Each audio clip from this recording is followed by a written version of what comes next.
Hello, I'm Anthony Salcedo. I'm gonna do my eHRAF project on Japan, the culture of Japan.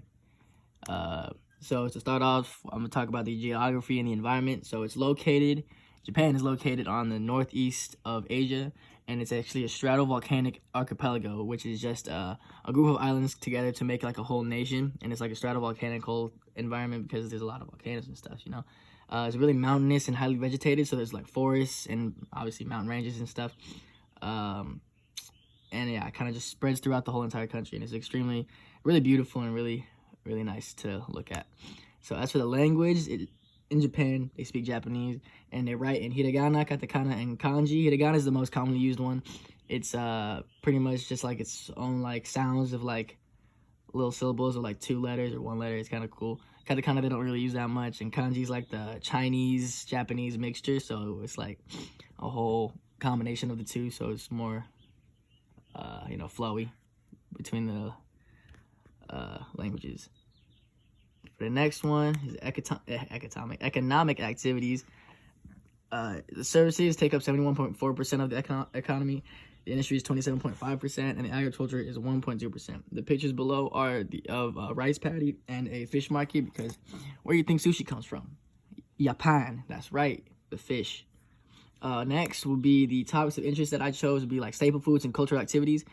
Staple foods, I took like the top 5 that I could find. It would be like ramen, sushi, soba, tempura, and gyoza. The picture below was of tempura. It's like a fried fish, and we can put some good sauce on it. You should try it. It's great. All of it, actually. Try all of them. They're dope. Cultural activities. Hanami is like a cherry blossom festival. It's really dope. If you really want to go, or if you're ever in Japan while the cherry blossoms are blooming, you should really go to one of these. It's really awesome to see. I haven't been to Japan, but I've seen stuff, and it's really cool. And a sumo fight. Why wouldn't you want to go to a sumo fight? That'd be awesome. You see like 2 huge dudes just going at it. I think I'd be entertained.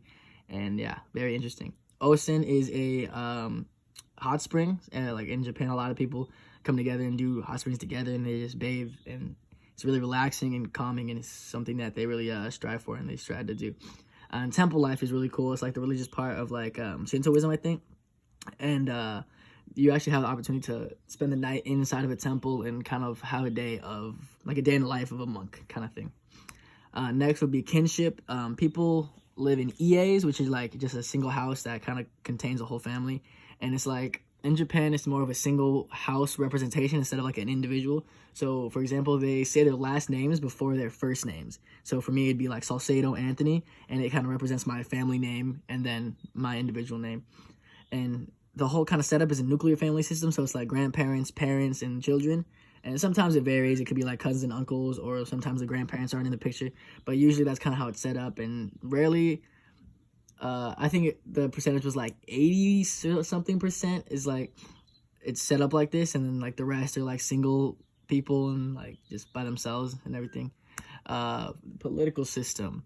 So right now it's a constitutional monarchy with an emperor and a prime minister. The emperor appoints the prime minister, and it's still like a 3-branch system: legislative, executive, and judicial. Same thing, same old goodie, it's cool stuff. And for religion, it's Shintoism and Buddhism. So Shintoism is the one that kind of originated in Japan. It's the one that they had their whole time. And Buddhism is the one that came in from outer sources. But either way, they come together and mix pretty well. So there's like, in Japan, they coincide really nicely, so it's not too out of the blue, and they kind of go together really well. Recent change: there was a crash in 1990 due to a rise in technological advancements. They were killing it. They were doing amazing for technological advances, and what goes up has to come down, and that's what happened. They crashed. And in March 2011, the Tohoku earthquake and tsunami that hit hard, and they're still recovering from the 1990 crash, and then 2011 hits, and boom, they go down more. That's hard. And so yeah, a lot of affected that, and there's more that you can look up yourself if you want. It's pretty interesting, actually. Why did I choose Japan for this? Well, I'm half Asian, Filipino, not Japanese, but it's really cool to kind of look at other Asian culture and see kind of how similar and how different it is from my own, and it's really interesting just to see things. Also, I watch a lot of anime, which is just Japanese TV shows. It's like really imaginative and very emotional and stuff, so it's cool. These are like 3 that I watched out of like the hundreds. They're really amazing. So if you ever want to watch these, I recommend them, but you don't have to. But this is actually pretty staple in Japan too. It's a big thing that a lot of people go. There's fan cosplay stuff. It's like we have Comic-Con here. It's like the same thing. They have like a bunch of little events that they can go to and dress up as certain characters. It's really amazing. So that's about it for what I have for Japan. Thank you for listening to my TED Talk.